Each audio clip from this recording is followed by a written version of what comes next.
I had spent 5 years waiting for his time, but it only took 5 words to realize I was a ghost in my own house. When I told the man who owned half the city not to come home, I didn't expect the silence to scream back 30 times. Welcome back, my wonderful family and friends.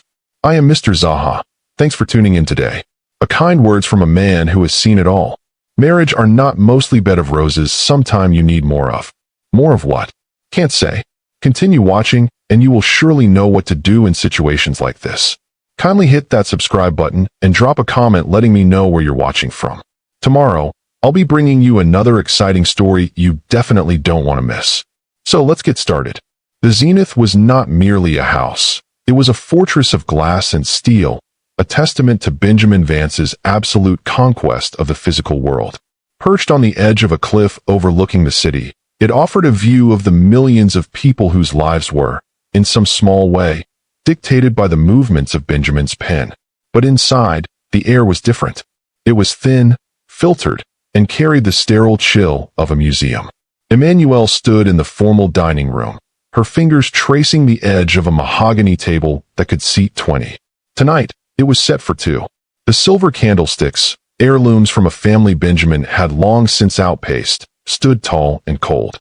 The house staff had already retired to their quarters, leaving behind a dinner of sea bass and saffron reduction that smelled of salt and unfulfilled promises. She was 32, but in the reflection of the floor-to-ceiling windows, she saw a woman who looked a decade older, not in her skin, which was flawless and cared for by the best specialists money could buy, but in her eyes. They were the eyes of a woman who had spent 5 years learning the art of being invisible. Benjamin had been a different man when they met. He had been a brilliant, hungry architect with sawdust on his jeans and a dream of building things that would last. He used to take Emmanuelle to construction sites at midnight, pointing at skeletal frames of steel and telling her, "That's where the heart of the city will beat, Emma, and you're the heart of mine." But as the steel rose, the man sank. The sawdust was replaced by Italian wool. The late-night dreams were replaced by early morning board meetings. Now, he didn't build hearts, he built assets. Wealth can build a palace, but it can't always fill a home. Have you ever lived in a space that felt like a cage, even if the bars were made of gold? Share your experiences in the comments. I'm building this story with your hearts in mind. Emmanuelle checked the clock. 8:15 p.m. The dinner was now a casualty of the Henderson merger, a deal Benjamin had been obsessed with for months. To him, the merger was a legacy. To Emmanuelle, it was the final wall between them. She picked up her phone. Her hand trembled slightly. She had a secret she had been trying to tell him for 3 weeks. A small, white stick with 2 pink lines sat in the bottom of her jewelry box, buried under diamonds she never wore. She had imagined telling him over dinner, watching that old, sawdust-covered spark return to his eyes. But every time she opened her mouth, he was checking a ticker or responding to an urgent mail. Her phone buzzed. A text. "Benjamin. Closing the Henderson merger. Meeting running late. Don't wait up. Also, the charity gala list is on the desk. Make sure the donors are vetted. Don't call me. I'm in back-to-back sessions." The words, "don't call me," weren't just a request, they were an edict. She looked at the sea base. The saffron sauce had congealed into a yellow skin, looking like a bruise on the white china. She felt a wave of nausea, partly from the pregnancy, partly from the profound, crushing weight of her own insignificance. She walked to his home office, a room she was rarely allowed to enter. It smelled of old leather and expensive scotch. On the desk sat the gala list, a roll call of the city's elite. These were the people Benjamin wanted to impress. These were the people who mattered. The landline on the desk, the one linked to the emergency bypass, shattered the silence. Emmanuelle answered it on the second ring, her heart hammering against her ribs. "Ben." "Emma?" "Thank God," a voice sobbed. It was Clara, Benjamin's younger sister. Her voice was shredded by panic. "It's Dad. He fell in the workshop. A massive heart attack. The paramedics are here, but it's bad, Emma. It's really bad. We're going to Mercy General. He's calling for Ben. He keeps saying he needs to tell him something about the house." Emmanuelle's father-in-law, Arthur, was a man of the earth, a retired carpenter who had given Benjamin his first set of tools. He was the only person who could still make the billionaire look like a boy. "I'll get him there, Clara. I'll get him there," Emmanuelle said, her voice sounding like it belonged to someone else. She hung up and immediately dialed Benjamin's cell. Declined. She dialed again. Sent to voicemail. She sent a text, her thumbs flying across the screen. Ben, Arthur is in the hospital. Massive heart attack. Mercy General. It's an emergency. Please, pick up. He's asking for you. She stood in the middle of the office, watching the read receipt. 1 minute. 2. It turned blue. He had seen it. He knew. The phone in her hand vibrated. Benjamin, I said don't call me. I'm in the middle of the final signature for Henderson. This merger changes the skyline, Emmanuel. Arthur is tough. He's a carpenter. He'll hold on. I'll be there in 4 hours when the ink is dry.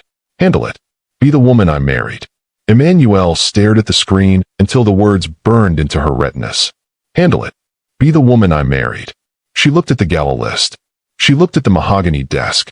She thought of Arthur, a man who had built his own house with his own 2 hands, now lying in a sterile hospital bed while his son sold his soul for a skyline. The woman Benjamin had married was gone. She had died somewhere between the 3rd gala and the 5th lonely anniversary. The woman standing in the office now was someone new, someone cold. She walked to the foyer. The Zenith security system chirped as she approached the door, the facial recognition software greeting her with a subservient glow. She looked at the decorative fountain in the center of the hall, a 3-story waterfall that cost more in electricity than most families made in a year. She typed a reply. It was short. It was a declaration of war. Emmanuel, don't come home. She hit send. She watched the blue check marks appear. Then, she took the phone, the device that had become her leash, and dropped it into the depths of the fountain. It sank through the crystal-clear water, the screen glowing for a moment before the pressure, and the liquid silenced it forever. She grabbed her keys, not to the armored SUV Benjamin insisted she drive, but to the old, beat-up sedan she had kept from her college days, hidden in the back of the 12-car garage.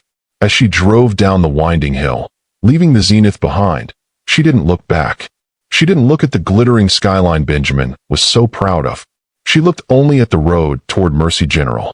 The billionaire had his merger. The wife had her father. And the house was finally, truly empty.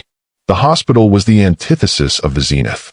It was loud, smelled of industrial antiseptic and floor wax, and was filled with the raw, unfiltered sounds of human suffering and hope. Emmanuel burst through the doors of the emergency room, her silk dress wildly out of place among the scrubs and the waiting room weariness. Clara, she called out, spotting Benjamin's sister huddled in a corner. Clara looked up, her face a mask of grief and confusion. Where's Ben? Emma, the doctor said. They said he's fading. Arthur is asking for him. He wants to talk about the cornerstone. He's not coming yet, Emmanuel said, her voice hard. She pulled Clara into a hug, feeling the younger woman's tremors. He's busy handling the world. But I'm here. I'm here. They were led back to a small, private room.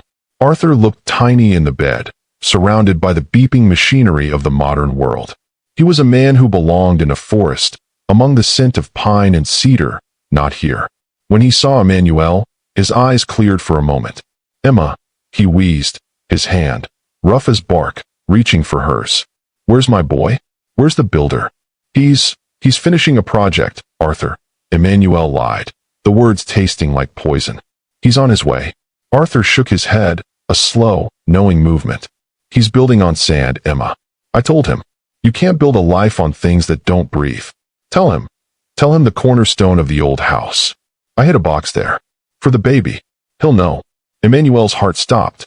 For the baby. He knew. Somehow, the old man who worked with his hands knew the truth she hadn't been able to tell her husband. I'll tell him, Arthur. I promise. Across the city, in a boardroom 60 stories up, the atmosphere was thick with the scent of expensive cigars and the electric hum of a $10 billion victory. Benjamin Vance stood at the head of the table, a gold fountain pen in his hand. The Henderson merger was complete. He had done it. He was now the undisputed king of the city's skyline. His associates were clapping, slapping him on the back, pouring glasses of vintage scotch. But Benjamin felt a strange, cold void in the center of his chest. He reached for his phone to check the time. He saw Emmanuel's last text. Don't come home. He scoffed. She was being dramatic. She was always handling things with too much emotion. He'd buy her that necklace she'd mentioned in passing. Or maybe a villa in Tuscany. That's how you fix these things. You traded a moment of silence for a lifetime of luxury.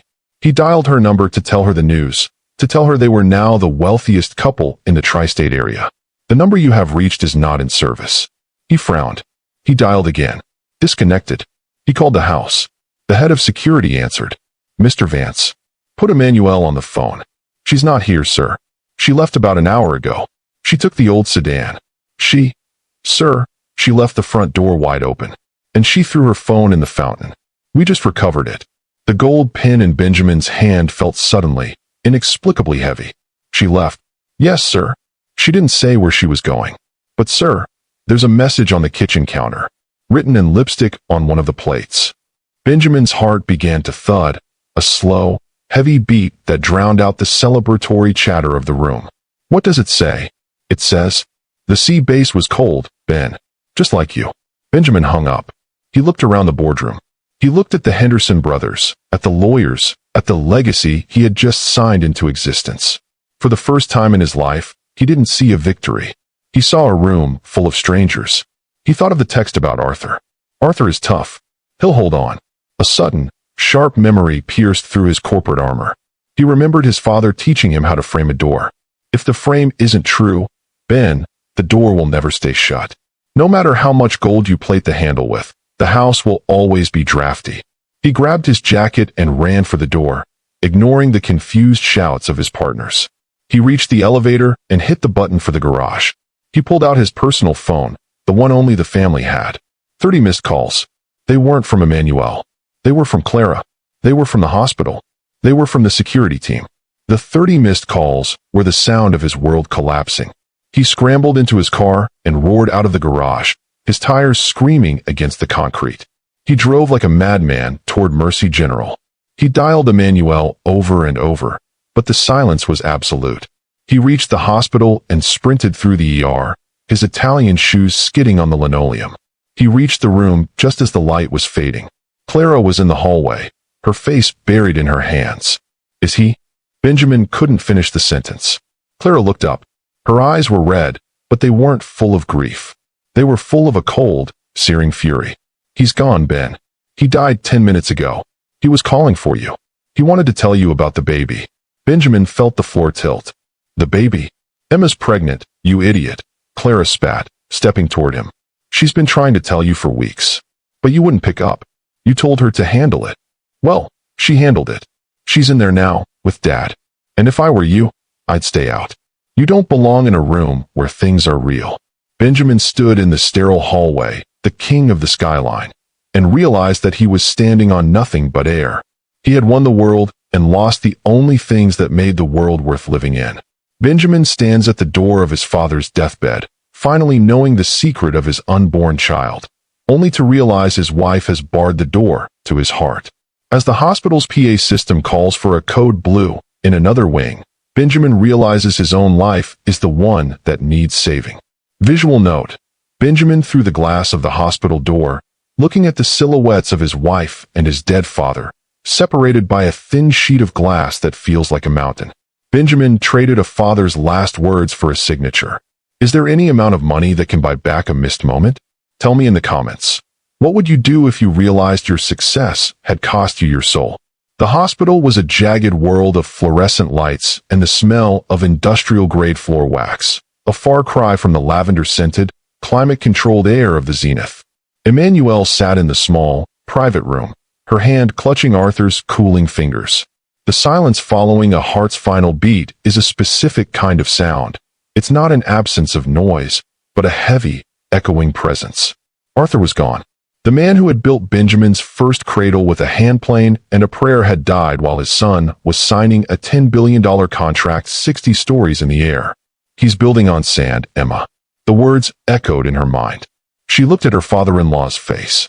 Even in death, his features held a rugged peace that Benjamin hadn't possessed in years. She felt a hand on her shoulder.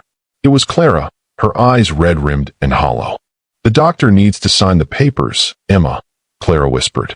And we have to call the funeral home. But Ben hasn't even called back.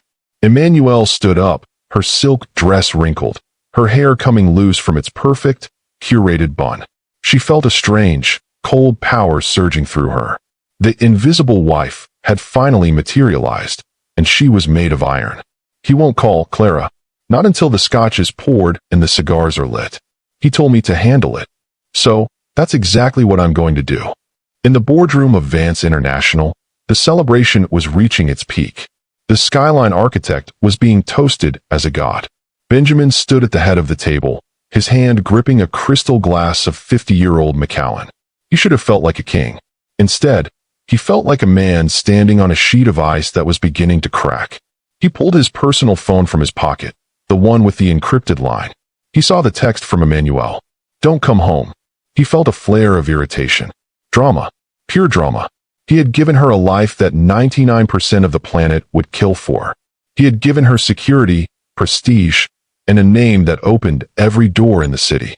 And yet, she was telling him not to come home because he missed a dinner for the biggest merger in the history of the firm?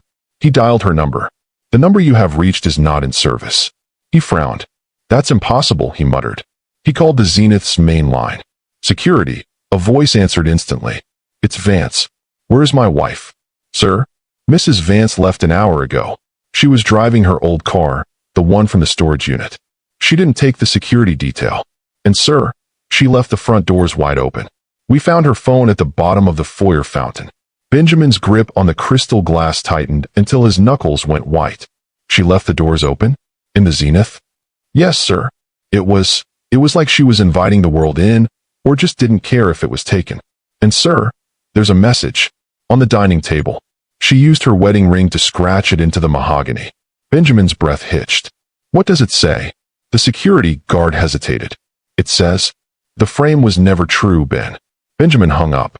The room, full of cheering executives and the smell of expensive success, suddenly felt suffocating. He looked at the Henderson brothers, the men he had just conquered. They looked like vultures in suits. He looked at the gold pen on the table. It looked like a weapon. The frame was never true. He remembered Arthur saying those exact words 20 years ago when they were building a porch for a neighbor.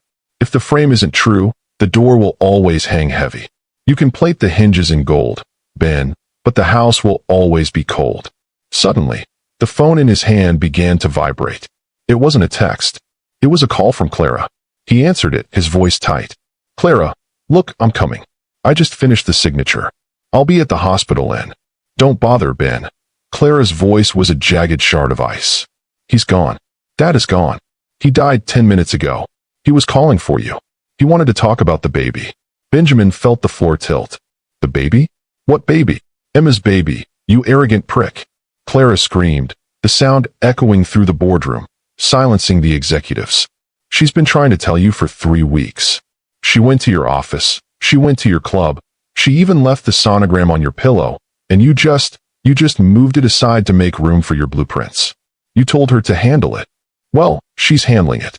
She's at the morgue now, signing for your father's body, while you're standing in a room full of sharks celebrating a pile of dirt. Benjamin dropped the glass. It shattered on the marble floor, the 50-year-old scotch pooling around his custom-made shoes like a spill of liquid gold. He didn't say goodbye. He didn't look at his partners. He ran. He sprinted for the private elevator, his heart hammering a frantic, desperate rhythm. As the doors closed, he looked at his reflection in the mirrored brass. He saw a billionaire. He saw a titan. But for the first time, he saw a man who was utterly, completely bankrupt. He reached the garage and ignored his driver, jumping into his sports car and roaring out into the city streets. He drove like a man possessed, weaving through traffic, his mind a chaotic storm of Arthur's last words and the sonogram he had never seen. He pulled his phone out and began to dial. Missed call 1. Missed call 2. Missed call 3. Emmanuel wasn't answering. Missed call 10. Missed call 15. He reached the hospital, his tires screaming as he pulled into the ambulance bay. He sprinted through the ER, his Italian suit wrinkled and smelling of cigars and sweat. He reached the ICU floor and saw Clara sitting on a bench, her head in her hands. Where is she? Benjamin gasped, his lungs burning. Clara looked up. Her eyes weren't full of tears. They were full of a cold, satisfied disgust. She's gone, Ben. She signed the papers. She took Dad's set of old tools from the trunk of her car, and she left. She said the zenith was too big for a woman who just wants to breathe. Where did she go, Clara? Tell me. She told me to give you a message, Clara said, standing up. She leaned in close, her voice a whisper that felt like a death sentence. She said, 30 years of building a legacy, and you didn't even notice the cornerstone was missing.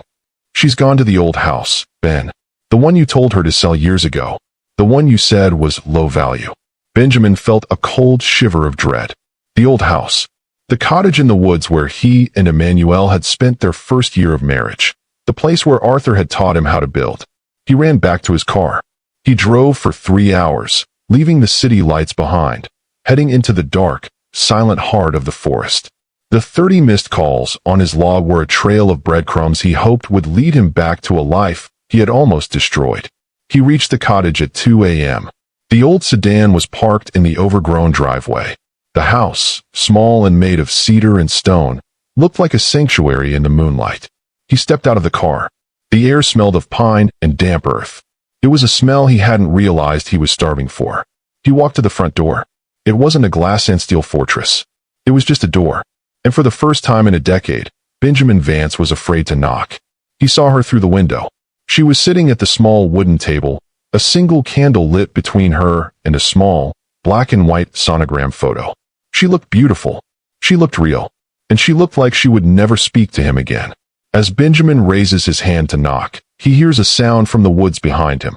The sound of a falling tree, a violent crack that mirrors the breaking of his old life. He looks back to see the city's skyline in the far distance, glowing like a false god, and realizes that the only way to enter this house is to leave that world behind forever. Benjamin standing on the porch of a humble cedar cottage, his expensive suit out of place against the raw wood, his hand hovering over a door that doesn't have a digital lock. Benjamin has found the woman he lost, but he's standing on the porch of a past he tried to erase. Can a man who built a skyscraper ever learn to live in a cottage again? Share your thoughts in the comments. Is redemption possible after such a cold betrayal? The night air at the cottage was heavy with the scent of damp pine needles and the cold, sharp clarity of the mountains, a world away from the recycled, oxygenated air of the zenith. Benjamin stood on the porch, his hand trembling as it hovered over the aged cedar door. He could see his own reflection in the small window pane, and for the first time in years, he didn't recognize the man looking back. The charcoal suit was rumpled, the silk tie was gone, and the billionaire architect was replaced by a man who looked hollowed out by the very success he had spent his life chasing. Inside, Emmanuel sat at the small kitchen table, the one Arthur had built for them as a wedding gift. She didn't look up when she heard the gravel crunch under his tires. She didn't look up when the porch floorboards groaned. She was staring at the sonogram, her fingers tracing the tiny, blurry shape of a future Benjamin hadn't even known existed. Benjamin finally knocked. It was a soft, hesitant sound, a builder's knock, seeking permission to enter a space he no longer owned. The door didn't open. "Emma?" he whispered, his forehead pressing against the wood. "Emma, please. I'm here. You're 4 hours late, Ben." Her voice came through the door, flat and weary. "And 10 years too late for the man I thought I married." "I know," Benjamin choked out. "I know. Clara told me. She told me about Dad. And she told me about the baby." He slid down the door, his back against the cedar, sinking onto the porch floor. He pulled his phone from his pocket. The screen was a graveyard of notifications. 30 missed calls. Some were from Clara, some from his head of security, but the majority were the automated alerts from the house systems. Notifications that the woman who made the zenith a home had officially checked out. "I called you 30 times, Emma," Benjamin said to the closed door. "After I left the boardroom. I called until the battery was screaming. I needed to hear your voice. I needed to know if you were still in this world with me." "I've been calling you for 3 years, Ben," Emmanuel replied. He could hear her moving inside, the scrape of a chair, the sound of a kettle being placed on the stove. "I called you through the lonely dinners. I called you through the galas where I stood 3 inches away from you and felt like I was on a different continent. I called you the day the doctor confirmed the heartbeat. You just didn't pick up because the merger was speaking louder. The most painful distance between two people isn't miles. It's the silence that grows when one person stops listening. Have you ever reached out to someone who was right in front of you, only to find they were already gone? Share your story in the comments. We're exploring the weight of the unheard together. Benjamin looked out into the darkness of the woods. He remembered this place. He remembered the night they had moved in, with nothing but a mattress on the floor and a box of old tools. They had been so happy then, fueled by the raw, unpolished ambition of a man who wanted to build a world with someone, not just for someone. I thought I was doing it for you, Benjamin whispered, his head in his hands. I thought the legacy, the skyline. I thought that was the proof of my love. I thought that if I built something big enough, you'd never have to worry again. I didn't realize I was building a wall. You built a monument to yourself, Ben, Emmanuel said. The door finally clicked. The latch turned, and she stood there in the doorway, framed by the warm, amber light of the cottage. She looked exhausted, her eyes red-rimmed, but there was a strength in her posture that the Zenith had never seen. You didn't build it for me. You built it because you were afraid of being the boy with the sawdust on his jeans again. You were so busy proving you were a titan that you forgot how to be a son, and a husband, and now, a father. Benjamin looked up at her, his heart breaking in a way that had nothing to do with stock prices or boardrooms. Arthur, he had a message for me. Clara said he was calling for me. Emmanuel leaned against the doorframe, looking down at the billionaire on her porch. He wanted to tell you about the cornerstone. He said you'd know. He said you can't build a life on things that don't breathe. Benjamin felt a sharp, visceral memory hit him. The old house in the valley, the one Arthur had built for Benjamin's mother. There was a hollowed-out stone in the foundation, a secret place where Arthur kept the original plans. The cornerstone, Benjamin breathed. He stood up, his legs shaking. Emma, I have to see him. I have to see where I need to go to the old site. He's gone, Ben, Emmanuel said, her voice finally breaking into a sob. He's gone, and he died thinking his son was too busy for a final breath. You can't fix that with a merger. You can't buy that back. I know I can't, Benjamin said, stepping toward her, his hands out in a gesture of pure, broken supplication. But I have to try to find what's left of the man he raised. I don't want the Zenith. I don't want Henderson. I want to be the man who knows how to frame a door again. I want to be the man who deserves to hear that heartbeat. He reached out, his fingers hovering near her waist, where the new life was growing. Emmanuel didn't pull away, but she didn't move closer. The forced proximity of the cottage was doing what the 30,000 square feet of the Zenith never could. It was forcing them to breathe the same air, to feel the same grief. I'm not coming home, Ben, Emmanuel said, echoing her text. Not to that glass cage. Not to the man who tells his wife not to call him during an emergency. Then I'll stay here, Benjamin said. I'll sleep on the porch. I'll tear down the Zenith with my own hands if I have to. I'll prove to you that the 30 missed calls weren't a panic attack. They were a wake-up call. The rest of the night was a slow, agonizing crawl toward dawn. Emmanuel allowed him inside, not into her heart, but into the kitchen. She made him a cup of tea in a chipped mug, a stark contrast to the fine bone china he was used to. They sat in silence. Benjamin looked at the sonogram. He saw the tiny curve of a spine, the promise of a future that felt terrifyingly fragile. I blocked the Henderson funds, Benjamin said suddenly. Emmanuel looked up, her brow furrowing. What? I called my CFO from the car. I halted the transfer. The merger is dead, Emma. Without the morning liquidity, the brothers will pull out. I'll be sued. I'll probably lose the firm. I'll definitely lose my seat on the board. Emmanuel stared at him. Why would you do that? You spent years on that deal. Because the ink on that contract was made of Arthur's last minutes, Benjamin said, his voice steady for the first time. I can't own the skyline if it costs me the ground I stand on. I'd rather be a bankrupt carpenter in a cottage with you than a billionaire in a palace alone. This was the rising tension, the moment where the stakes shifted from social to spiritual. Benjamin wasn't just losing money. He was intentionally dismantling the identity that had protected him from the dirt. As the first light of morning began to filter through the cedar trees, the phone on the table buzzed. It was a notification from a news outlet. Breaking, Vance International merger collapses. CEO Benjamin Vance ghosting board members. Stock plummets 40% in pre-market trading. Benjamin didn't even look at the screen. He pushed the phone away. The 30 calls I missed from the world don't matter anymore, Emma, Benjamin said. I'm only waiting for one person to call me back. Emmanuel looked at the man before her. He looked older, tired, and deeply flawed. But for the first time in a decade, he didn't look like a statue. He looked like the builder she had fallen in love with in the sawdust. "Arthur's box," Emmanuel said softly. "The one in the cornerstone. We should go find it. Together." Benjamin felt a surge of hope, so intense it was painful. "You'll come with me?" "I'll go to find Arthur's legacy," she said, her voice firm. "What happens to yours? That's still up to the builder." As they stepped out of the cottage and into the crisp morning air, the social divide was still there, his ruined silk suit against her simple cotton dress. But the emotional arc had shifted. They were no longer the Titan and the ghost. They were two people walking toward a ruins, hoping to find a cornerstone that was still true. But as they reached the car, a black SUV pulled into the driveway. It wasn't the police. It was the Henderson brothers.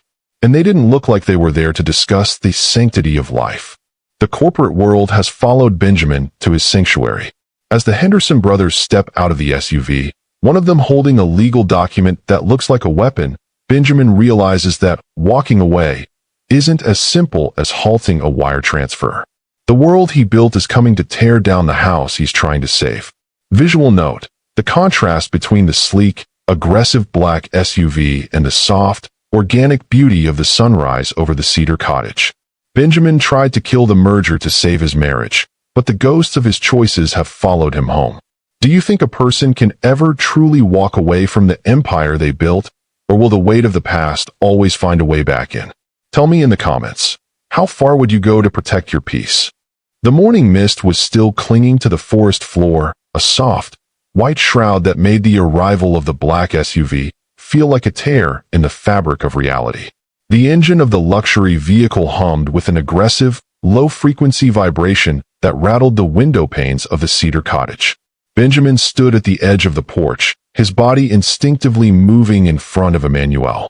The silk of his shirt was damp with the mountain dew, and his eyes, once the eyes of a shark in the boardroom, were now wide with a protective, desperate clarity. The doors of the SUV opened. Out stepped Marcus and Elias Henderson. They looked as if they had been carved from the very glass and steel Benjamin had just tried to leave behind. Their suits were crisp, their faces set in masks of corporate coldness. Marcus, the elder, held a thick leather folder as if it were a weapon. "Benjamin," Marcus said, his voice cutting through the silent forest like a blade. "We've been driving for 4 hours. Your board is in a state of cardiac arrest. Your stock is a bloodbath on the ticker, and you're standing on a porch in the middle of nowhere looking like a man who's lost his mind." "I haven't lost my mind, Marcus," Benjamin said, his voice steadying. "I found it. The merger is dead. I told my CFO to pull the liquidity." Elias, the younger and more volatile of the brothers, stepped forward, his face flushed with rage. "You don't get to pull $10 billion because you're having a midlife crisis, Vance. We have a signed intent. We have fiduciary obligations. You've wiped out $3 billion in market cap in 6 hours. We're not here to talk. We're here to serve you. This is an injunction. You are being removed as CEO for mental incapacity." He tossed the leather folder onto the porch. It landed at Benjamin's feet with a heavy, final thud. Emmanuel stepped out from behind Benjamin, her hand resting on the small of her back. The invisible wife was gone. In her place stood a woman who had just watched a man die and was now watching another struggle to be born. "Is that all you see?" she asked, her voice ringing out in the clearing. "A stock price? My father-in-law is dead. My husband is grieving. And you're standing in a forest talking about market cap?" Marcus looked at her, his eyes sliding over her simple dress with a flicker of disdain. "Mrs. Vance, I understand the emotional complications. But the world doesn't stop because a carpenter dies. The Zenith was built on the Henderson-Vance alliance. If the merger fails, the debt on that house is called. Everything you own, the cars, the jewels, the very ground you're standing on, will be liquidated by Friday." Benjamin looked at the folder. He looked at the Henderson brothers, the living embodiments of the man he had been only 24 hours ago. He realized then that the collision wasn't just between him and the Hendersons. It was a collision between the life he had fabricated and the life he actually inhabited. "Liquidate it," Benjamin said. Marcus blinked. "Excuse me." "Liquidate the Zenith," Benjamin repeated, a strange, wild light entering his eyes. "Take the cars. Take the jewelry. Call the debt. I'm not signing the secondary transfer." I'm not going back to the boardroom. I'm done being the architect of a world that has no heart. You'll be a pariah, Benjamin, Elias hissed. You'll never build a doghouse in this city again. I'm not building in the city anymore, Benjamin said. He turned to Emmanuel, reaching for her hand. His fingers were rough, the builder in him starting to resurface through the cracks of the Titan. I'm going to find the cornerstone. The drive to the old valley, the site of Arthur's original house, was a journey through the ruins of Benjamin's past. The Hendersons followed them for a few miles, their SUV a black shadow in the rearview mirror, before finally peeling off toward the city, presumably to unleash the legal hell they had promised. Benjamin and Emmanuel drove in silence. The 30 missed calls had been replaced by a deafening, peaceful stillness. The SUV Benjamin was driving felt like a foreign object, a high-tech bubble that didn't belong in the rugged, unpolished landscape of the valley. They reached the site at noon. It was a clearing where a house had once stood. Now only a skeletal frame of stone and rotted timber remained. This was where Arthur had built his life. This was where Benjamin had learned the difference between a house and a home. It's here, Benjamin whispered, walking toward a crumbling stone pillar that had once been part of the foundation. He fell to his knees in the dirt, his expensive trousers staining instantly. He began to dig with his bare hands, clawing at the earth and the moss that had claimed the stone. Emmanuel knelt beside him, her hands joining his, the silk and the dirt mingling in a way that felt like a ritual. He said the cornerstone. Benjamin gasped, his fingernails bleeding as he pried a loose rock from the base. Finally, a small, lead-lined box emerged from the earth. It was heavy, smelling of damp soil and ancient secrets. Benjamin sat back on his heels, his chest heaving. He looked at his hands, the hands of a billionaire, now covered in the dirt he had spent a decade fleeing. Open it, Emmanuel whispered. Benjamin opened the lid. Inside wasn't money. It wasn't a deed. It was a collection of small, hand-carved wooden figures, a mother, a father, and a child. And beneath them, a letter written in Arthur's shaky, elegant hand. To my son, the builder. I watched you build your towers, Ben. I watched them grow taller as you grew smaller. I knew you'd come back to this dirt eventually, because a man can only live in the air for so long before his soul starts to starve. This box isn't for the man you became. It's for the father you're going to be. The cornerstone of any house isn't stone, Ben. It's the truth you tell the woman you love when the world is quiet. Build something that breathes, my boy. Build something that stays. Benjamin broke. He bowed his head over the box, his shoulders shaking with a sob that had been 30 years in the making. He wept for the father he had ignored, for the wife he had silenced, and for the child he had almost been too busy to welcome. The collision was complete. The billionaire was dead. The man was finally, painfully, breathing. The greatest collision in life isn't between us and our enemies, but between who we are and who we pretended to be. Benjamin found his father's heart in the dirt, but he's lost his entire empire to get there. Was the trade worth it? Tell me in the comments. Would you give up $10 billion to find a letter from the person you loved most? Emmanuel pulled him into her arms, her chin resting on his shoulder. They sat in the ruins of the old house, surrounded by the ghosts of a truer time. The sun was warm on their backs, and for the first time, the social divide had vanished. There was no Zenith. There was no Henderson. There was only the wood, the stone, and the heartbeat. What do we do now? Benjamin whispered into the hollow of her neck. Emmanuel pulled back, looking him in the eye. She took his hand and placed it firmly on her stomach. Now, she said, we build the nursery. And this time, Ben, the frame is going to be true. Suddenly, the sound of a drone buzzed overhead. The paparazzi or the legal investigators, the world refusing to let them go. Benjamin didn't look up. He didn't care about the lens. He only cared about the life beneath his palm. As they walked back to the car, Benjamin's phone, which he had forgotten in the center console, lights up with one final notification. It's not from the Hendersons. It's a private message from his father's old lawyer. Arthur didn't just leave a box in the dirt. He left a legal failsafe that Benjamin never knew about. A failsafe that could either restore his empire or bury it forever. The juxtaposition of the tiny, hand-carved wooden figures against the backdrop of the high-tech SUV and the distant, buzzing drone. The past has a way of leaving one last gift. Does Benjamin want his empire back, or is he afraid that the money will just become a cage again? Share your final predictions. Can a man truly be reborn if he's still a billionaire? The drive back from the valley felt like a slow descent from a mountain of madness into a valley of clarity. Benjamin sat behind the wheel, his hands still stained with the dark soil of his father's original homestead. The billionaire architect was nowhere to be found. In his place was a man who felt every bump in the road, every breath of the woman beside him, and every beat of his own heavy heart.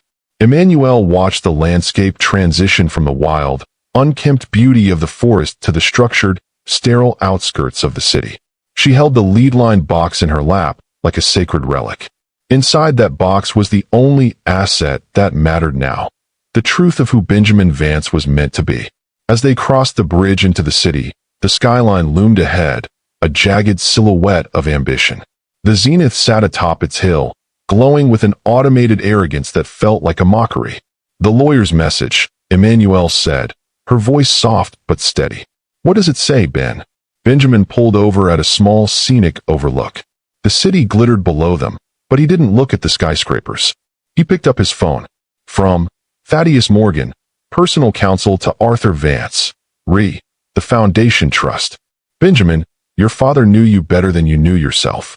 He established a legacy failsafe 30 years ago. The land the Zenith sits on, it's not yours. It was never Vance International's. It's held in a private trust for Arthur's first grandchild.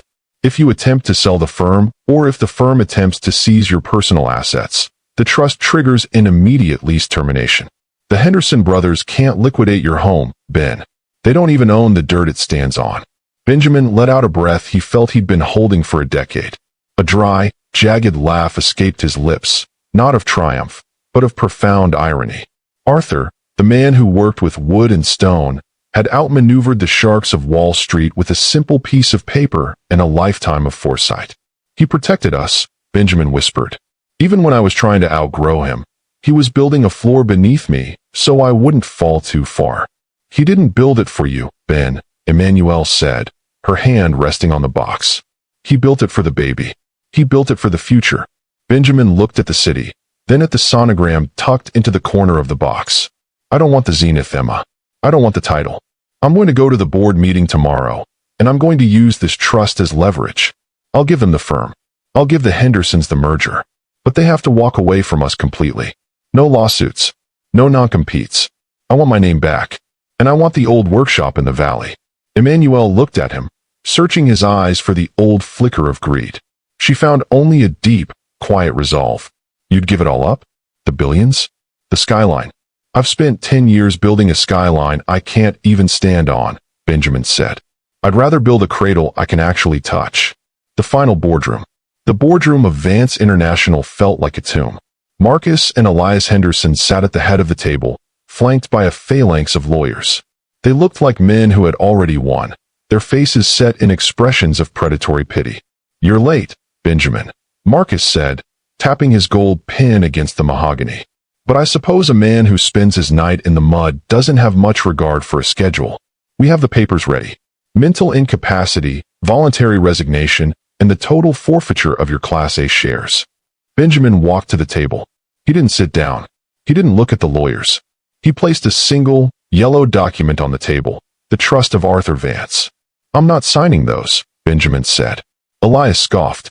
"Then we'll see you in court, and we'll take the house by the end of the week." "You won't," Benjamin said, his voice a low, vibrating hum of authority.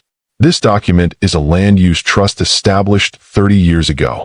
The Zenith, and the 3 blocks of commercial real estate surrounding it, are built on land owned by my unborn child. If you move against me, I trigger the termination clause.